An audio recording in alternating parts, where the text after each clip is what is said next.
Voting for the November election is just around the corner, and one of the proposals you'll see on this year's ballot includes a $130 million bond measure for Abilene schools. Tonight, KRBC's Jessica Rank gives us a deeper look at the bond and what a big chunk of the money will be spent on.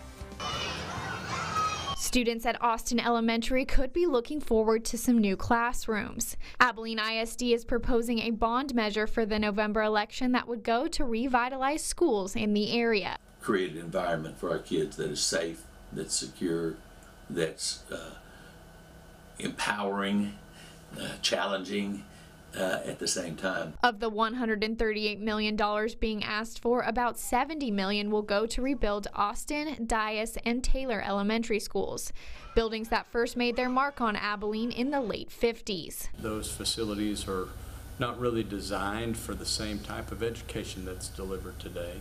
Advocates for the bond say the school exits pose a safety threat for students, and the buildings don't have sufficient room for those attending or the implementation of new technology. You can't give kids in 2018 the same learning and education experience completely that a 2-year-old school has with a 60-some-odd-year-old school.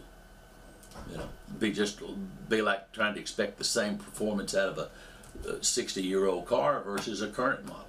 But the $12 property increase that comes along with the bond, opponents say, is too high. They face the doors open to the outside. Well, let's build something that stops it from facing outside. I mean, we don't need another $136 million added on top of the $100 to $200 million worth of debt we have. The final decision will be made by voters on November 6th. In Abilene, Jessica Rank, KRBC, Abilene's local news.